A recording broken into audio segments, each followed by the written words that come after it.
Okay, so let's continue with Nectar of Devotion by Srila Rupa Goswami, Chapter 18, Character of One in Ecstatic Love.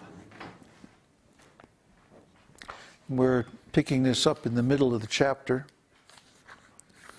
in the section called Eagerness for Achieving the Desired Success.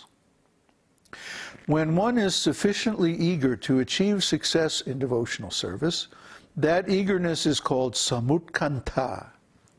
This means complete eagerness. Actually, this eagerness is the price for achieving success in Krishna consciousness. Everything has some value, and one has to pay the value before obtaining or possessing it.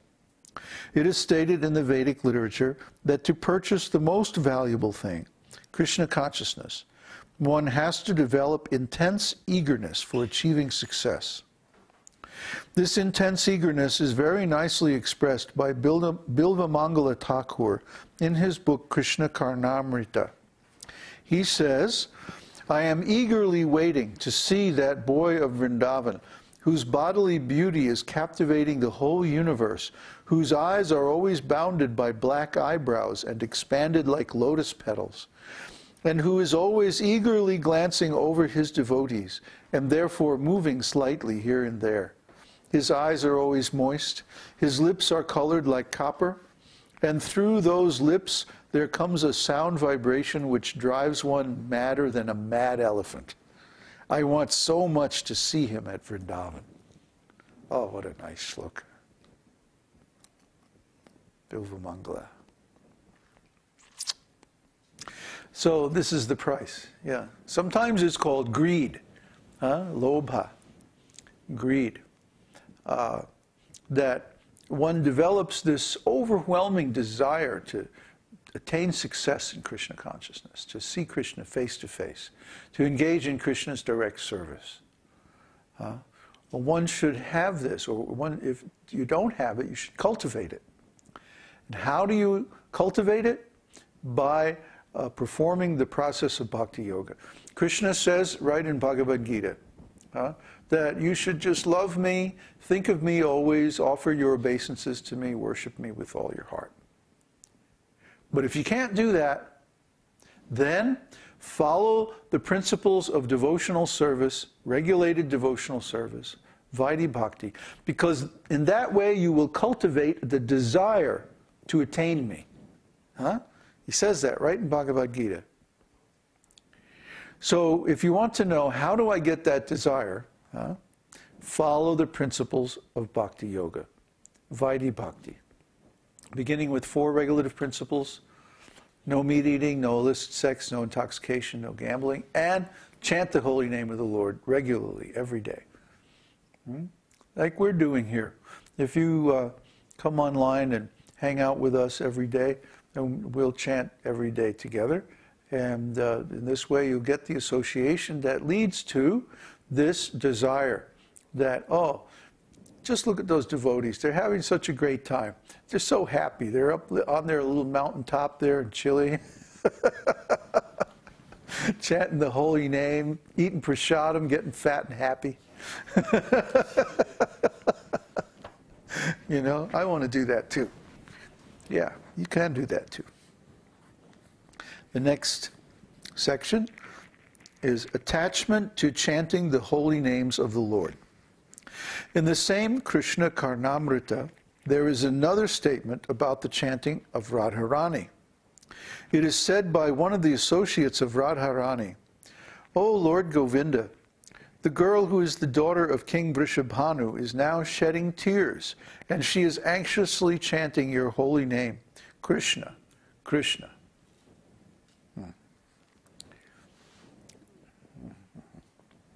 Yeah, one should have attachment for chanting. One should also have taste for chanting. Without taste, how can we have attachment? See, it's not possible to have taste or attachment by some mechanical means. You know, just like if somebody says, "Well, I want to be attached to what? Money." by the way, we don't recommend this, but if somebody says they want to be attached to money, is there some mechanical process by which they can generate this attachment? No. No. They have to have a desire for it. They have to think that it's a good thing. They have to see how useful it is and have a whole bunch of things that they want to use it for, and so on and so forth. And then automatically that attachment will bloom within their heart. Well, that's not a very good attachment. But if you want to have attachment for Krishna, for Krishna's holy name, which is the same thing, then you have to cultivate that attachment. And you cultivate that attachment, again, by following the principles of regulated devotional service. You see, in the beginning, we don't have any attachment for Krishna.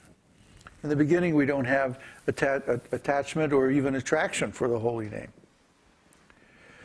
In the beginning, it seems like, oh, there's all this stuff I got to do. You know, read all these books and follow all these rules and do all this stuff and learn all these prayers, and oh man, you know, it's really a lot.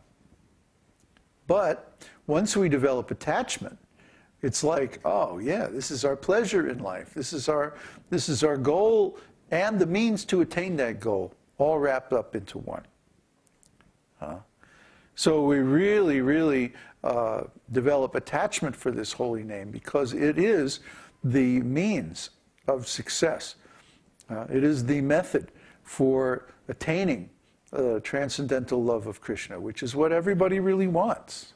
Everybody wants to be in love with a beautiful person. Is there anybody who doesn't want to be in love with a beautiful person?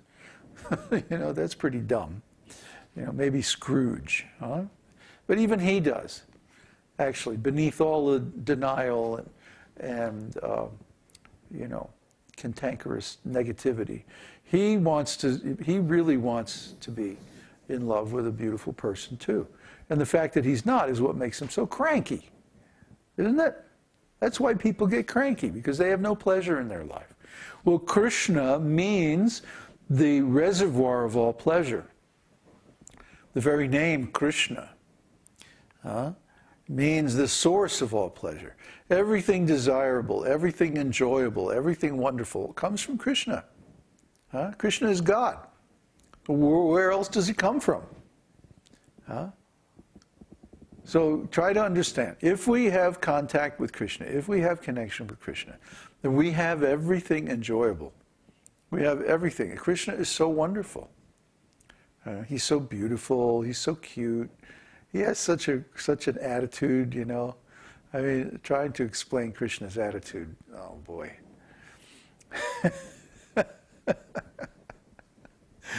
Anyway, just to see Krishna one time, you don't ever want to see anything else again. Just, where is Krishna? Where is Krishna? I want to see Krishna again. Come on. Come on, Krishna. Where are you? Come out. I know you're there. Come on out. So this becomes your quest in life. How can I see Krishna again? So we should have this attachment that once knowing how wonderful Krishna is, we want to see him again and again. In fact, we don't want to see anything else. We only want to see him. That's real devotional service. And of course, that's very pleasing to Krishna too. So he wants this, and he gives us all facility to achieve it. All we have to do is chant his holy name. And the thing is, we are so reactionary and so weird that we don't do it.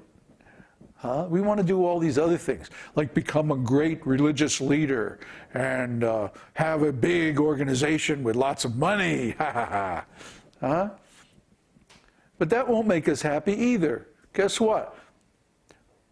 Even if we get that, we're going to be like up to here in problems. Troubles. Trouble, trouble, trouble. That's what happens when you have a big organization. That's what happens when you have lots of money. Look at all these rascals who have lots of money. They're miserable because there's always somebody trying to cheat them out of their money.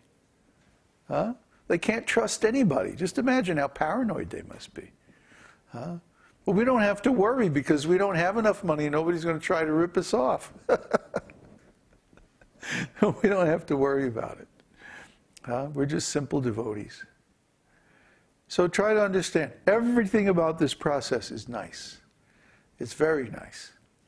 And the farther, the higher we get on the development of consciousness, then the nicer it gets, and the more wonderful it is. Until, that's all we want to do. That's all we want to do is chant Krishna's name, tell people about Krishna, describe Krishna's qualities, narrate Krishna's pastimes, think about Krishna, look at Krishna, hug Krishna. That's all we want to do. So we should have attachment to chanting the holy name of the Lord, which is the means of achieving this. And the next section is eagerness to describe the Lord's transcendental qualities.